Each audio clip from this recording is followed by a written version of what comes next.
Okay, so we haven't gone. There we go. We are live. Welcome to News with Suze live on Substack. It's our first time doing this. We usually do these on Instagram.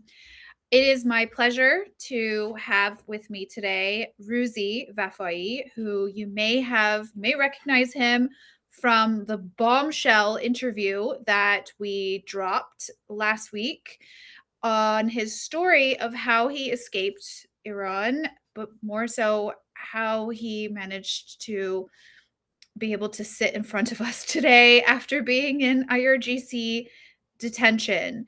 And why it's really important to talk to you today, especially, is because the Trump administration have basically declared mission accomplished victory. And at the Pentagon briefing this morning, they have said that they have achieved regime change and effectively saying that the regime in Iran now is less radical than when they started this operation February 28th. Ruzi, your thoughts as the actual expert who has lived under their reign for a few years. Well, it's a pleasure to be on the first one of these. To be honest, it's really confusing how they said regime change. The name of the country is still the Islamic Republic, and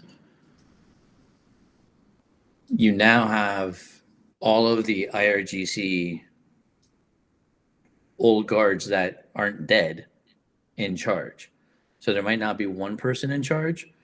There could be 4 or 5 people in charge at the moment, right? And the Speaker of the Parliament, Ghalibaf, is, from what I've understood, heading negotiations. And you don't get more IRGC than him. Why? Well, I think he was a commander during the Iran-Iraq War. He was mayor of Tehran. He's run for president twice. Come very close to winning. He's Speaker of the Parliament. You don't get that high up in the Islamic structure without being IRGC. And in fact, I was watching a video from another news agency that suggested that the religious dictatorship has now been replaced with a military dictatorship. And I don't think it's been replaced. It's been the same. It hasn't changed. It's just perhaps more transparent, if you want to say. So previously was the as in you're saying, like previously there was this sort of veneer of the mullahs, the clerics, are in charge, but really the IRGC has been in charge all along. The IRGC basically being the sort of elite military force that is rooted in Islamic ideology, for our audience who maybe doesn't really know about the nuances. So think of the IRGC not as the Islamic Republic Guard Corps, but think of them as a political party. Think of them as the Nazi Party, right? So you're going to have different wings of this party. You're going to have the political wing, you're going to have the financial, the military, et cetera, et cetera. And from my experience in Iran, they've been doing this since, I think, the late 1990s. They're in charge of all the oil and gas contracts. They're in charge of the import-export contracts, anything. You want to export eggs out of Iran. If you don't know someone in the IRGC, you're not going to export eggs. You want to import something from China, you better know someone from the IRGC. Right? Mm-hmm. So, they control everything. It's not even, I would say in the beginning of when they probably started all this, it may have been maybe hidden in a way. But it's completely transparent. You literally cannot do anything. Internet service providers like IRGC. Mm. You want Vodafone in Iran? You better contact the IRGC. It might not necessarily be the IRGC. It'll just be a different name, but they're affiliated with the IRGC. So nothing's really changed. If anything, the kind of veneer has been dropped and the IRGC is able to operate Open, freely and yeah. more brutally. And that is the fear, is the brutality of what they're capable of doing. Fortunately, a lot of their weaponry has been eliminated, but the commanding structure is, I don't know how many commanders they've lost. They've lost a ton, but I mean they're still operating.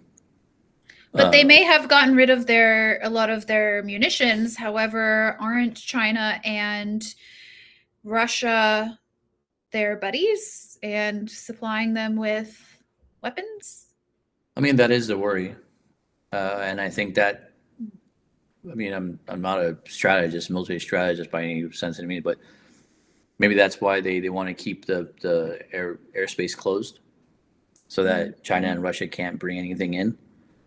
Russia can, of course, bring in through land, but and I also saw President Trump threatening anyone that provides the Islamic Republic with military aid, a 50% tariff.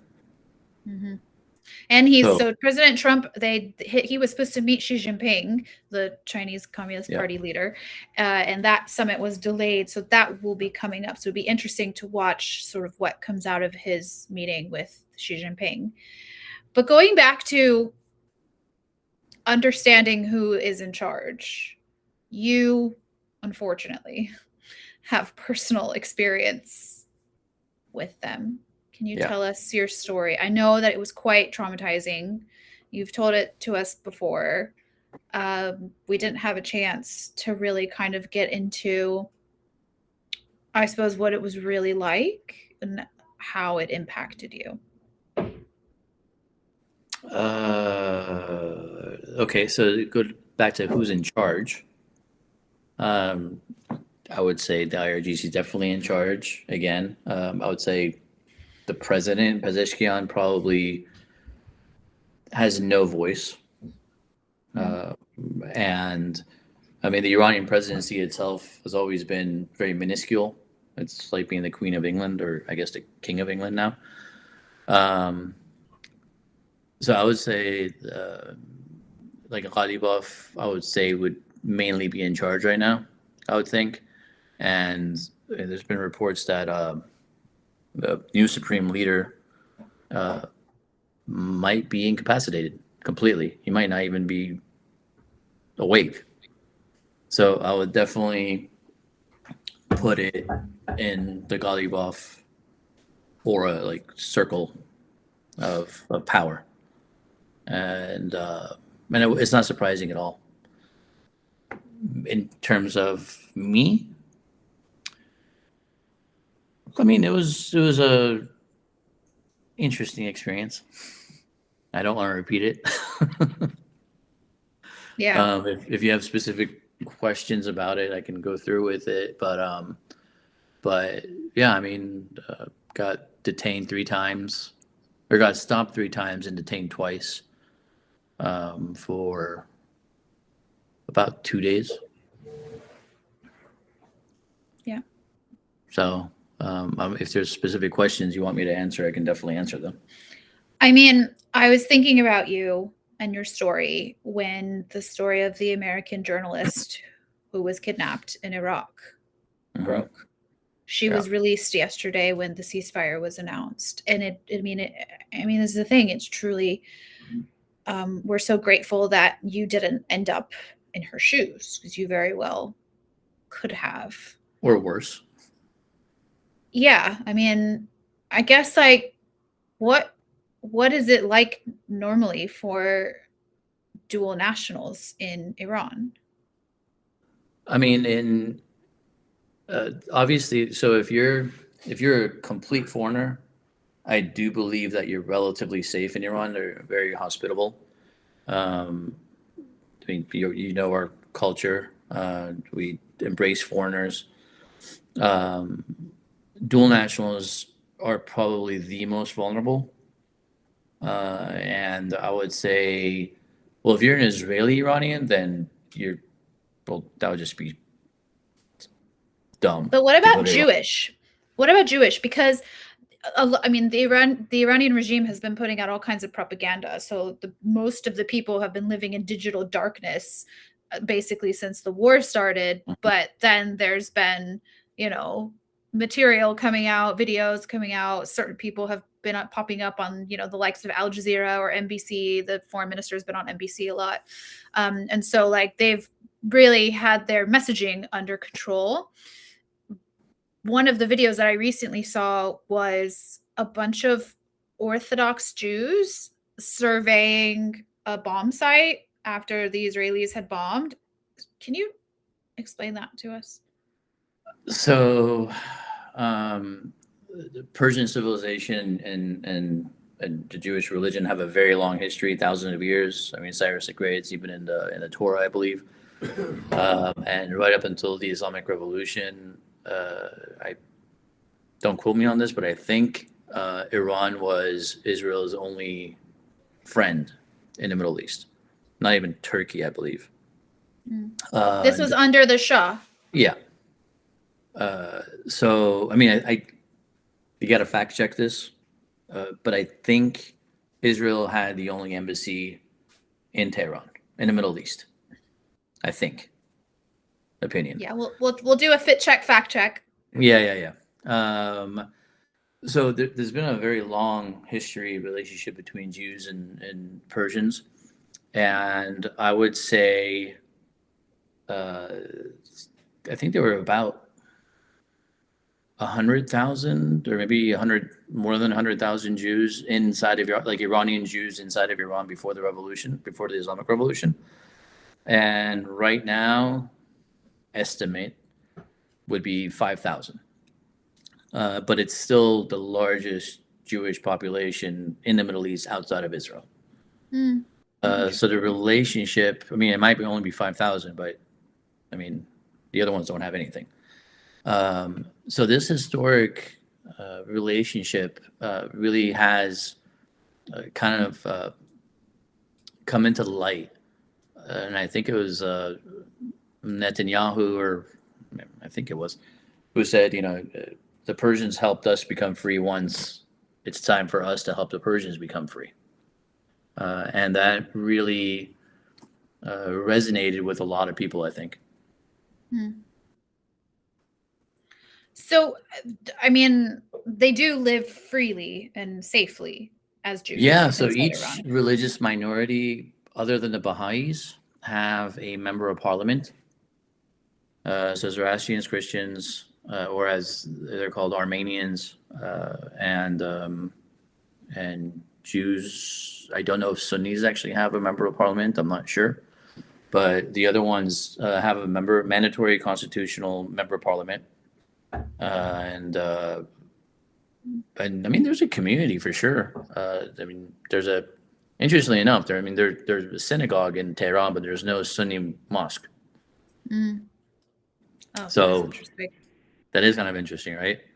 Yeah. There's Zoroastrian churches. There's Orthodox. I've been to the Armenian church. I've been there. The Armenian or the Greek one? It's an Armenian church. I went to Christmas Mass at the Armenian church in 2006. Interesting. Yeah, because there's the Greek Orthodox Church in central Tehran, who has it's right behind the building where it shows the famous American flag with the bombs dropping. Yeah. I mean, it's been all over. I mean, it's been in the news forever. That's a beautiful church. I haven't been inside because you have to be Christian to be inside. Maybe it was the Greek one. I don't remember. I thought it was Armenian, but was it the white and blue one? I don't remember it being white and blue. It was a long time ago. I'll send you a picture. You'll have to send me a picture. I'll send you a picture. I mean, it's a beautiful church, and there is an Armenian church as well, very close by. And all of them are very close to where the former U.S. embassy that we just bombed. Yeah, let's talk about that because, okay, so the U.S. embassy was overrun by insurgents during the Islamic Revolution. Students during the Islamic Revolution, they became insurgents because they took American diplomats hostage. Yeah. And that kind of became the symbol and image of the Islamic Revolution and the beginning of the 47-year war between the Islamic Republic of Iran and the United States. Mm-hmm. And then since then, it's become a museum that Iranians can't go to, right? Mm-hmm. When foreign press comes in, for example, this is always a stop on the itinerary. Mm-hmm. But it's been bombed. What did that mean? Why is that significant? I mean, I just think, okay, so the IRGC and the militias take the tactics, or maybe they've actually taught Hamas and Hezbollah their tactics, whichever one, I don't know, chicken egg kind of thing, to hide in schools or hospitals or vulnerable locations, right? So that if anything were to happen, civilian deaths would be included in it. Now, I don't know a single country that's bombed its own embassy before.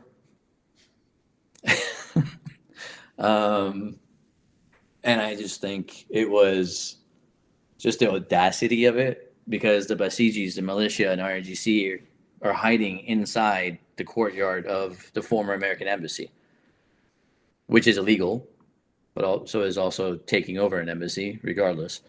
So just the gall and the audacity to go bomb your own embassy was spectacular. I mean, like, my friends were like, I'm going to try to keep the cussing censored, but I mean, when they said this, like, I cannot believe you guys bombed your own embassy. Right? And it's just like, were you still there when that happened? No, because that happened. You'd gotten out by then. Yeah. Oh yeah, of course. Yeah, I mean, if I were there when that happened, I would have my cameras right there. But no, I mean, that's just like, I mean, if there's an empty embassy anywhere in Tehran right now, I wouldn't be surprised if they're hiding in it. Which embassies are empty? I think most of them are empty. Well, quite a few recalled their diplomats. Yeah, I mean, I think the Canadian embassy has been empty for quite a while. Denmark and Germany, I believe, might be empty or just minor staff. I don't think the UK has. I think the UK ambassador is still there. I'm not sure.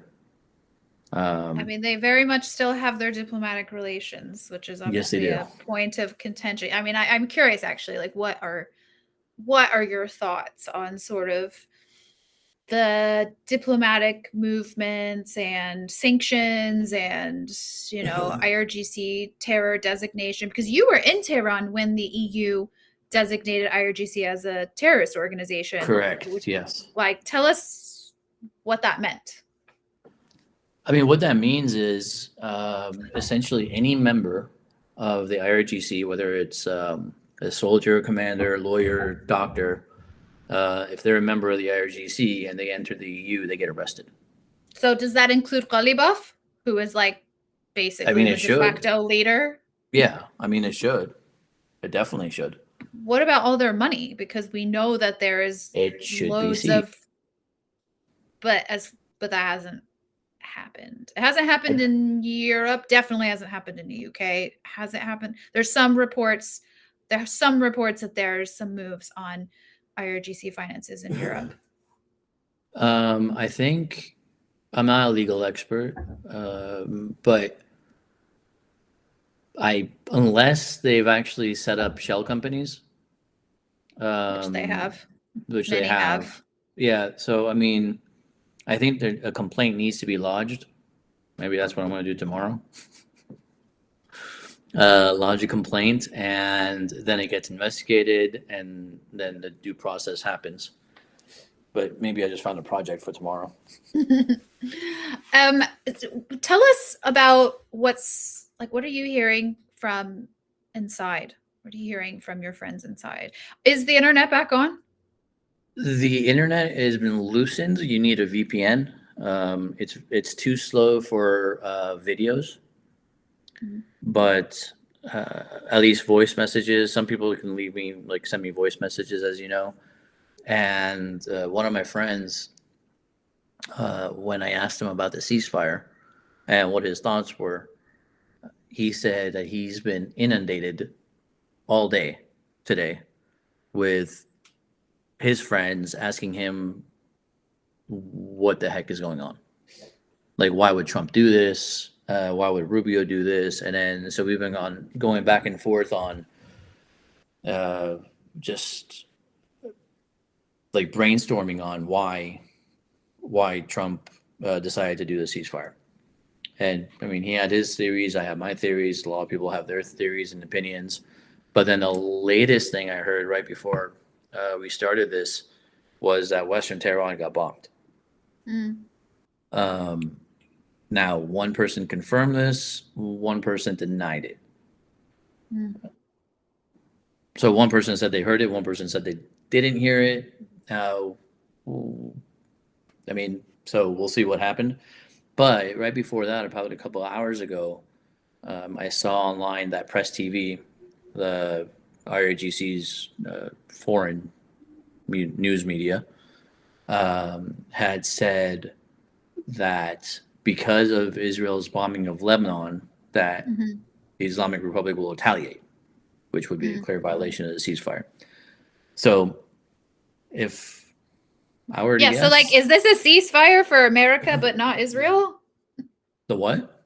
Is this a ceasefire for the U.S. but not Israel? I mean, apparently the wording of this ceasefire is different in every language. Yes, so it's different in Farsi, it's different in English, it's different in Hebrew, it's different in German, it's different in Russian. Urdu. The Pakistanis are the ones who helped negotiate it. Yeah. Yeah, don't get me started. But so I don't actually think there is I mean, there might be a ceasefire in principle. In name. Yeah.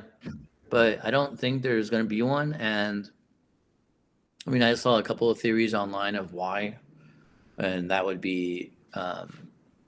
But how are they feeling? Like, okay, everyone kind of has their theories and is kind of wondering what's going on. But how are they actually feeling? Deflated. I mean, I'm taking a very small sample size. Yeah. But then they're also taking their own sample size. So if I'm asking 10 people, those 10 people have spoken to 20, 30 other people. So I think it's decent enough.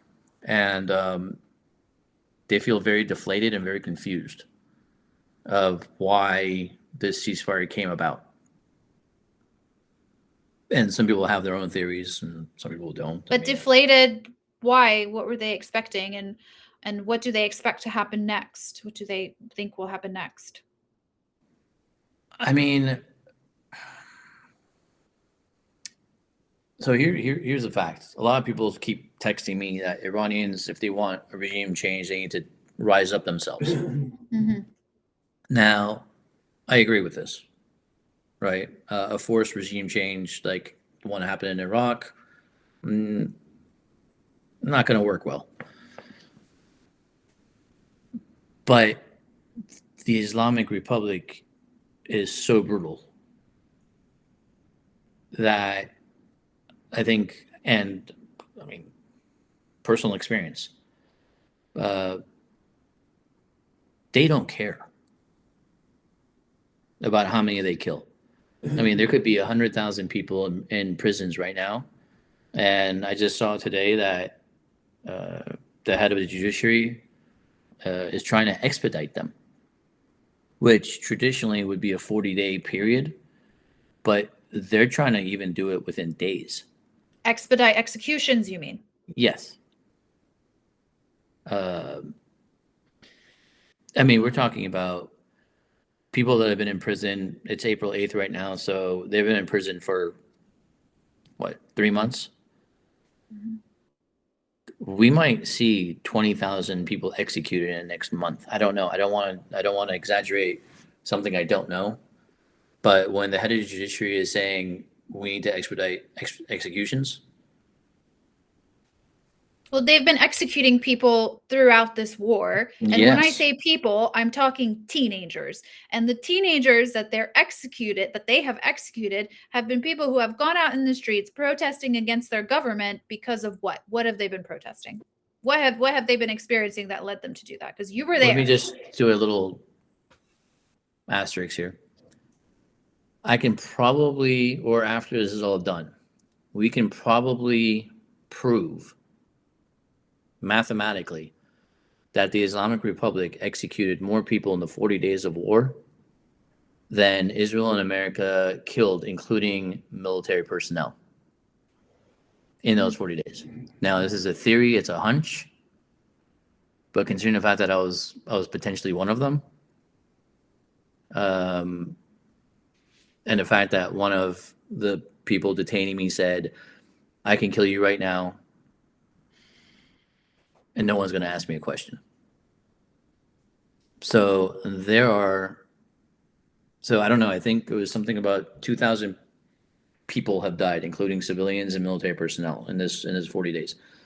I'm willing to bet that the Islamic regime has actually executed more people that have died on bombs. I have a question, because obviously you've lived there for some time, and you know many people who, probably most of them are Muslim or identify as Muslim. Maybe they're not practicing. I'm just really curious, like how they can get away with executing teenagers in the name of God, and Muslims don't say anything about it, Internet don't censorship. protest it. Right. Internet censorship. And something that was interesting was one of the people that detained me, and the one that actually hit me and put a gun to my head, at the end of it, he said, will you make this halal for me? Because you were there during Ramadan, right? This happened, you were detained by the Islamic Yes, Revolutionary Guard Corps during But he Ramadan. said, will you forgive me? Because I didn't know what halal means, right? I mean, I know what it means in terms of like the meat, but when he was talking to me, I was like, I don't, like, we're going to have kebabs right now, or what are we doing, right? So he's like, will you make me halal? And I asked him, I was like, are we eating? Like, I don't understand what you're asking me. And he said, will you forgive me? And I was like, what am I forgiving you for? Because I had a thing over my head, so I don't know who was hitting me. Oh, so you couldn't see him? No. So he came to me, and once my thing was gone, and he said, will you make this halal? And I asked him to explain it, so he did. And he said, can you forgive me? Because he just beat you, right? Yeah. So I was like, yeah, sure. And like, I gave him a high five, shook his hand. I mean, like, the hell am I supposed to do, right? No, I don't forgive you. So I don't know if this is Muslim tradition or what, but maybe like these people that they're executing, maybe before they get executed, they're asked if their executioner is forgiving them. I don't know. I mean, I don't have an answer to that. But was this the one who let you go? The one who asked you to make it halal? This is the first one. Because there were three. One of them was mean, and one of them was not as mean. No. This was the first of. This is part 1 of 3. Right. So this is the first batch of people. That was, I think, 10 or 12 people. For our viewers, you're going to have to go watch our interview that we did with Times Radio, where Ruzi told us what happened when he was detained. But we're not going to re-traumatize him and make him go through the entire thing over and over again. But are you okay? Like, seriously, how are you feeling? Like, paranoid. Yeah. I'm paranoid. And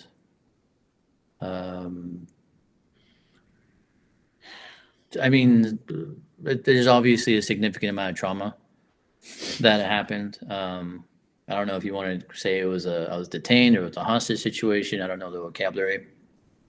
But yeah, I think about it a lot, and whenever I write about it, kind of new memories pop up and new theories come up on why I survived, and I mean, we all know why I got detained.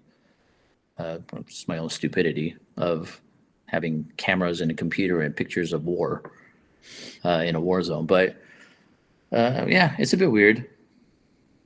Definitely have night terrors. Yeah.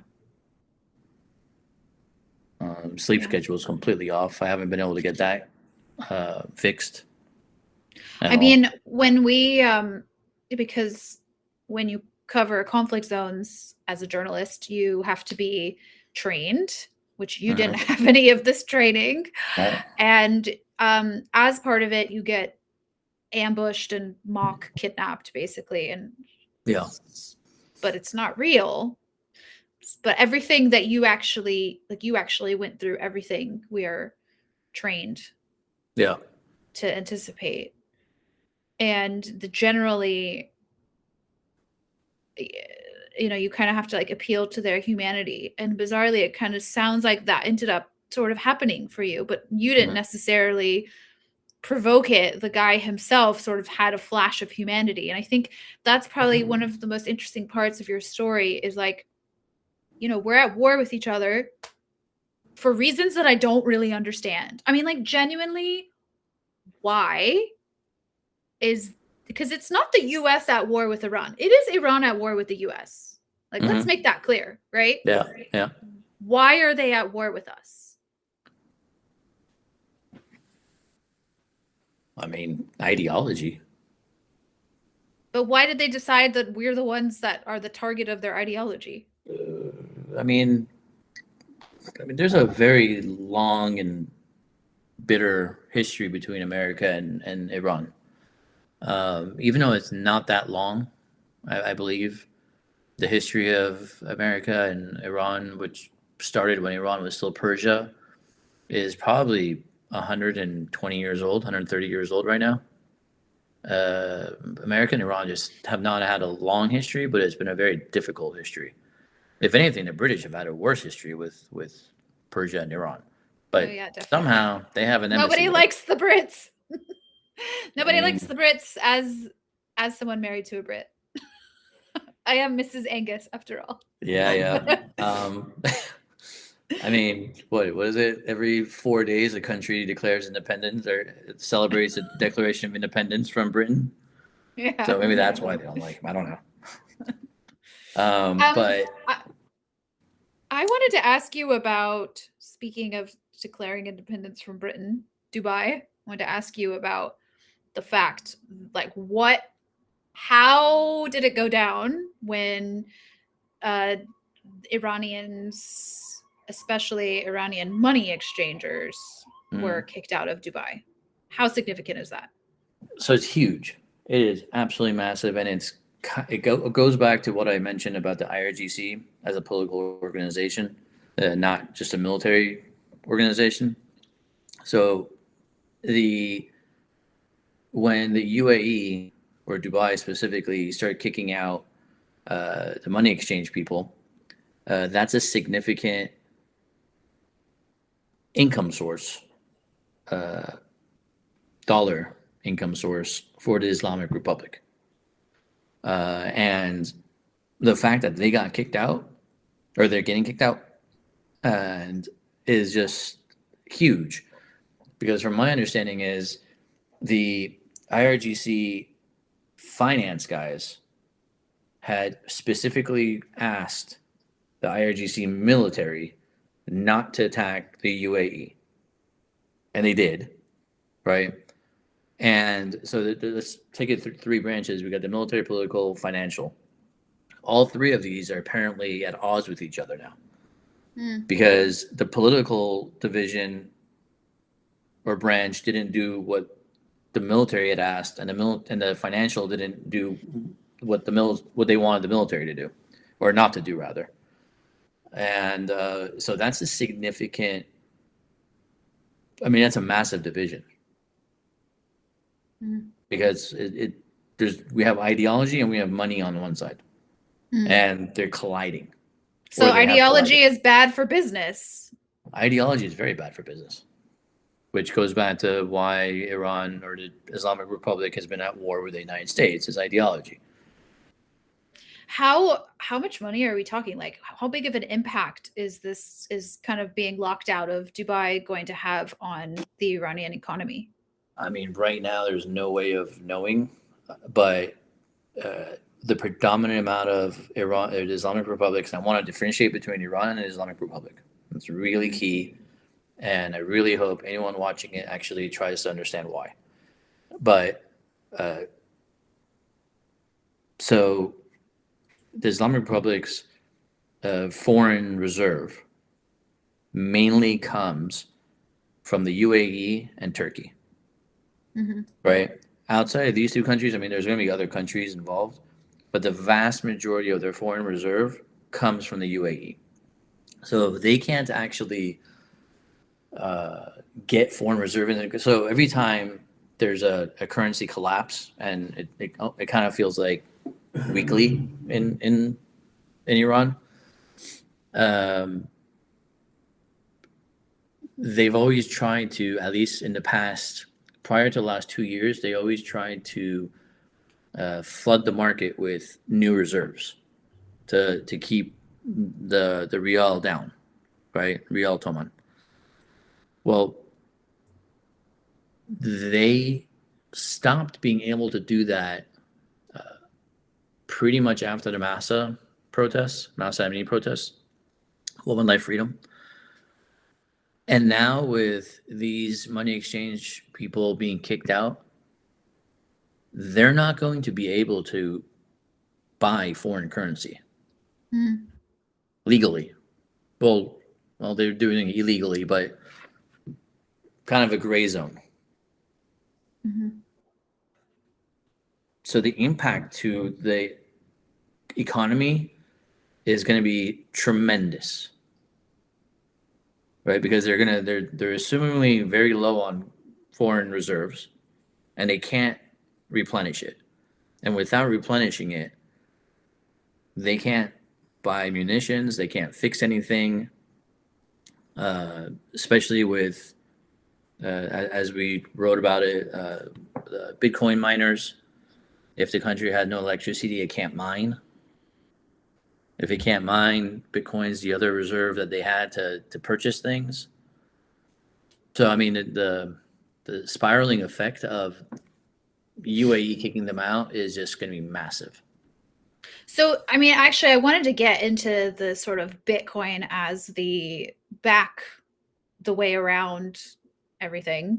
I mean, Bitcoin requires a lot of electricity, and the people themselves, part of the reason why these protests ended up kicking off end of December was because the electricity was going out and the water wasn't running, and the currency had crashed, right? And so, I mean, how does the RGC have their own electricity, or what? How does that work?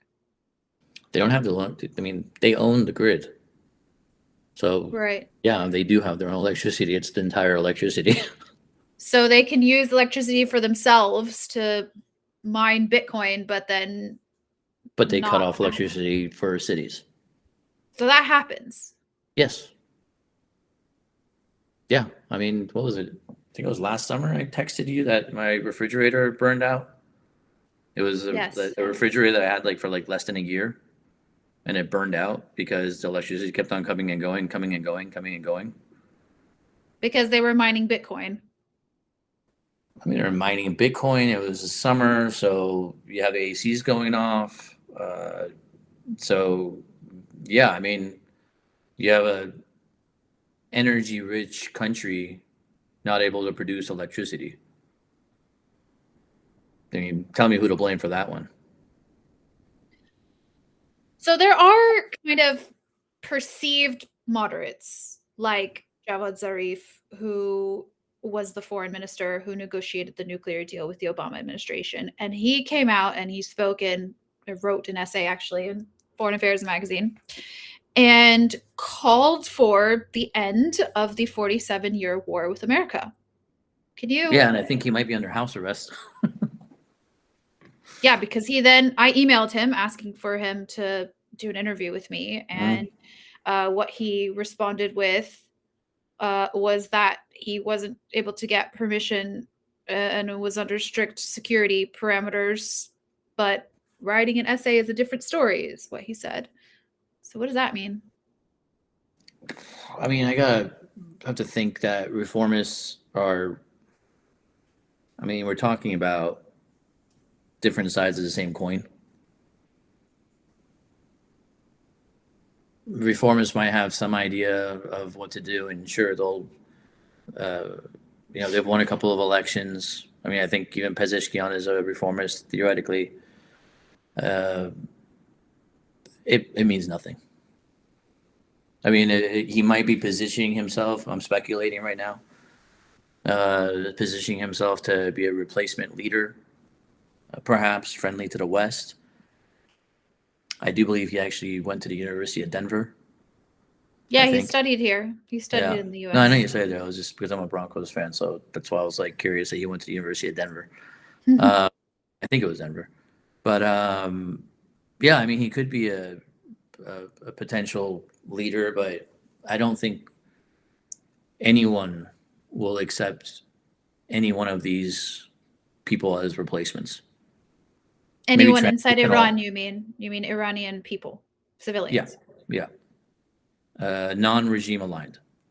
But doesn't it kind of feel like even after all of the stress and bombing and death and destruction, we started out at point A. Are we any closer to point C or even point B at this point? Well, it really depends on what you define as point B or C. Well, C would be freedom and liberation for the Iranian people and peace in the world. I guess that would be C. That would be C. I mean, if you look at point B then as the Islamic regime not being closer to nuclear weapons, then if the news we're reading would suggest yes. If our point was that the Iranian people will rise up against the regime, I would arguably say at the present moment, no. But in a couple of months, regardless of whether or not Israel or America or anyone else bombs the electric grid, major cities will not have electricity. This was a fact before the war, and it's a fact now. And I've been telling you this for a long time. And it's a fact regardless of Bitcoin mining. The major cities will not have electricity this summer. And Tehran, for the most part, will not have water this summer. So you take in economic conditions, habitable conditions, electricity, water, air, and I just don't think the regime can last. Minus the Trump administration signing a peace treaty and removing sanctions. I mean, if that happens, Suze, I swear to God, I want to bang my head on this table. Like repeatedly. Yeah. I mean, that's what happened with Venezuela. Right. I'm going to get this table ready. I don't think it's going to happen. I don't think the Israelis will let that happen in whichever shape or form you want to think about it. I think the Israelis understand the threat, even if our administration doesn't, which I believe Secretary of State Rubio does. The Israelis 100% understand the threat, and the menace that is the Islamic Republic will not go away.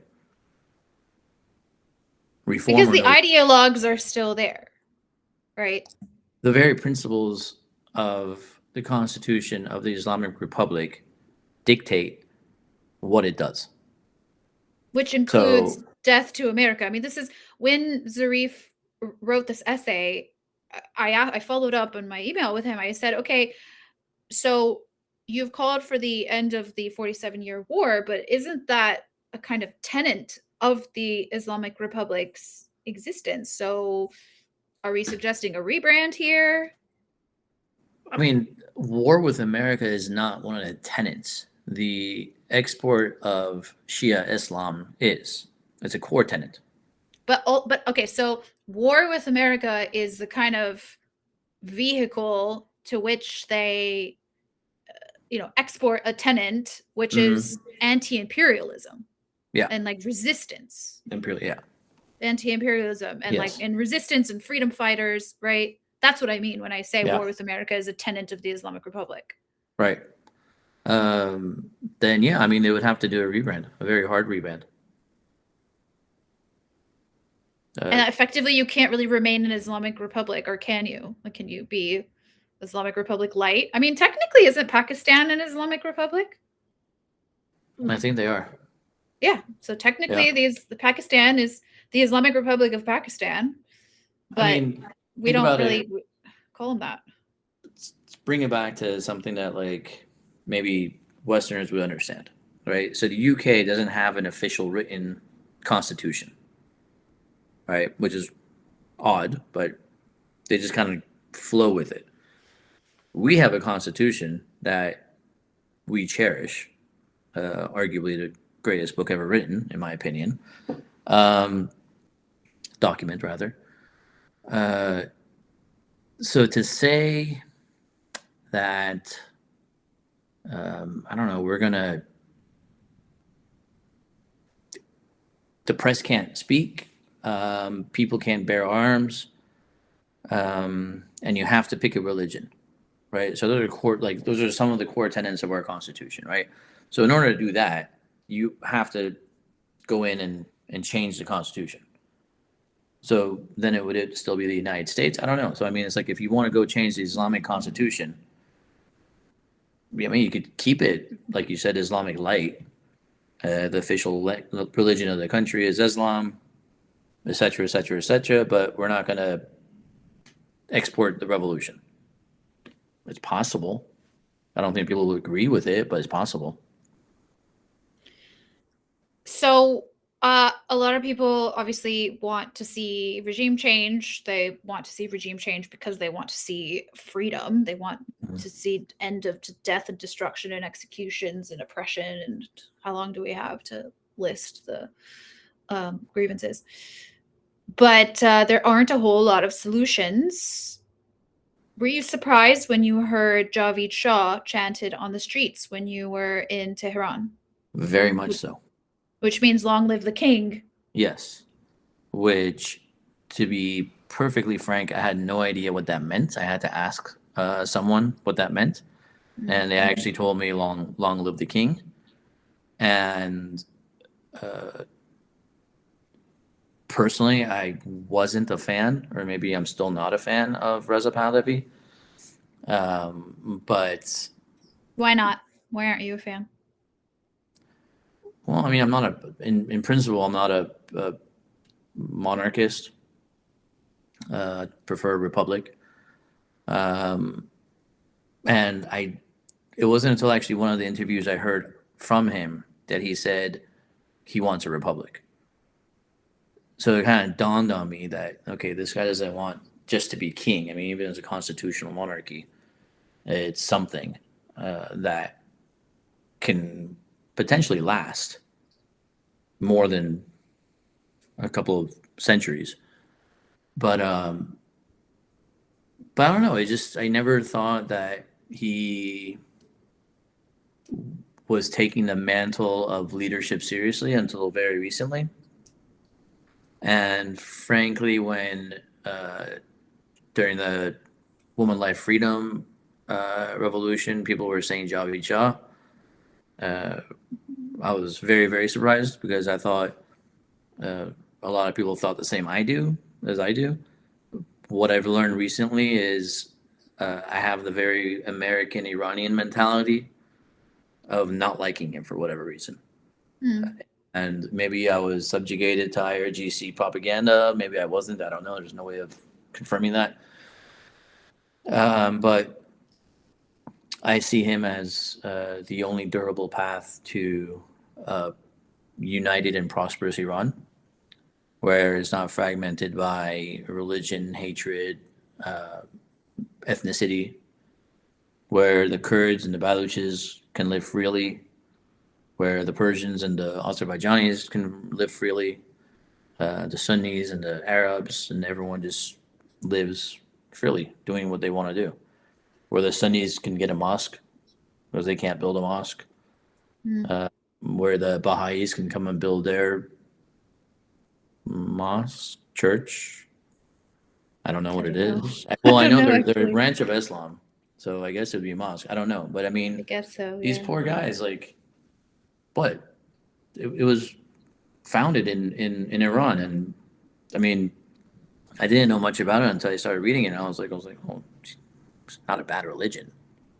I mean, they can come back and why is their center in Israel, not in Iran? Why are Zoroastrians mainly focused in India and not in Iran? Like this is, I mean, you could say Mesopotamia was the cradle of civilization, but I mean, how many religions were born and birthed and raised in what was Persia? Like, why can't these people come back and live their lives?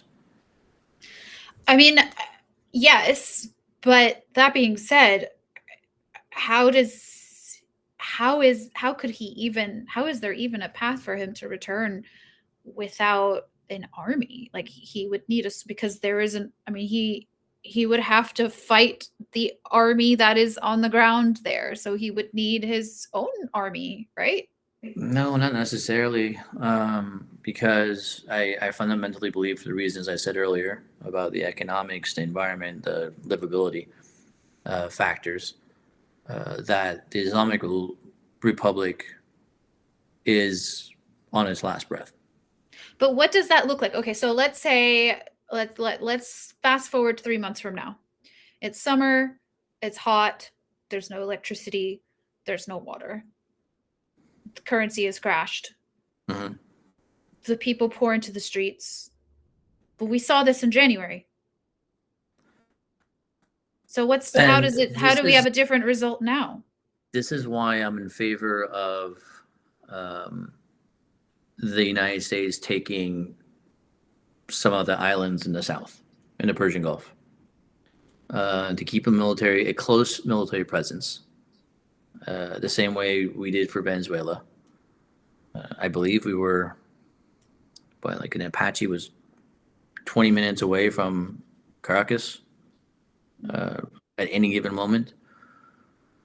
So I think any kind of situation like that, and I think if the Iranian people know that there's something like that behind them, that when that time comes, and I do fundamentally believe it comes unless there's sanctions relief, which I don't want to break this table. Um, and they know there's some kind of support. I mean, so let's say they people go into the streets, and then the IRGC starts bringing in their, Toyota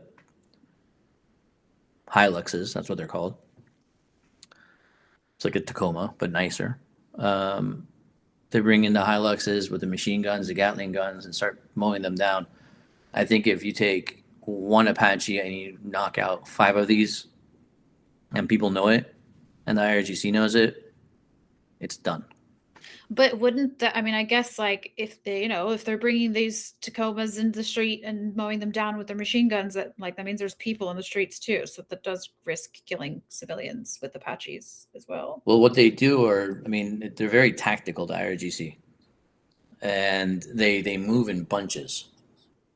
So just think of anti-riot police that don't care about death and destruction. So you have clusters of these Toyotas or the motorcycles, the mountain sports, whatever, they all run in clusters, whereas people run away from them. So, again, I'm not a military person, but I'm pretty sure an Apache pilot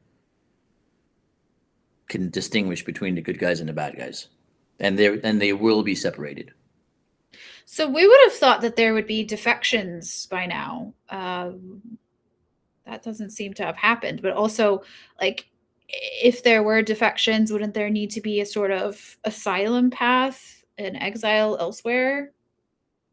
Yeah, I mean, from my understanding, is that a lot of conscripts have defected, especially the border conscripts. Those are the people who are forced to serve because of Yes. their military. Yeah. Mandatory military service, Mandatory 18 military. and above. Yeah. So I did hear a lot about that happening, and I even heard not a first-hand testimony, I would say a third-hand testimony, in the Baluchi region, of that happening. And you're not going to get the senior commanders to do it because they have nowhere to go. And I think a lot of them are dead. So I think there's a lot of disarray, and you're not going to get an open defector to go into, where are they supposed to go? Like, they go into Armenia, IRGC infiltrated. They can't go to Azerbaijan. They can't go into Turkey. They can't go to Iraq. They can't swim across the Persian Gulf. They can't go to Pakistan. They can't go to Afghanistan. So where are they actually going to defect? I mean, I would say the closest one would be Azerbaijan. But that, don't you think that's why there kind of needs to be a defection path, like a path to defection? There needs to be like which I believe portal? which I believe Path will be created. Oh yes, you're right. It was like a digital defectors. Yeah. At the same time, I mean, so a lot of these guys, they're very religious, whether for personal gain or whatever gain. And they have families. Yeah. Like, what are you going to do? Like, if you're a mid-level commander in whatever province in next to Pakistan or Afghanistan, and you have your 3 kids and your wife, what are you going to do? I mean, unless you have some serious contacts and you know that you're going to come back with your family with you, and then you're going to come back and there's going to be a country for you, but they're not going to do that. Right? I mean, a lot of people ask me why I've given these interviews, full well knowing that I can't go back during the Islamic regime. But it's fine, right? It's something that truth needs to come out. And but if you're a military commander, I mean, like, I have somewhere to go. Yeah. But if you're a military commander from Mashhad and you've lived there your entire life, your parents are there, your sisters are there, your brothers are there, they're all going to get executed. Yeah. But it's the same thing that happens to Iran International, right? All their reporters get harassed, their family is harassed. I mean, this regime is really good at harassing. Yeah. Yeah, exactly. So that's why, I mean, it would need to be like, listen, I'm giving you X amount of money and a military escort for you and 10 members of your family, and whatever. But I mean, no one else is going to do that. Well, I guess we'll just have to wait and see what happens. Ruzi, thank you so much for your time and your insights, and here's to peace. Yeah. Here's to a free Iran. Exactly. All right. Bye, everyone. Now I need to figure out how to actually get out of this. I think you just X. Bye. Yeah, bye.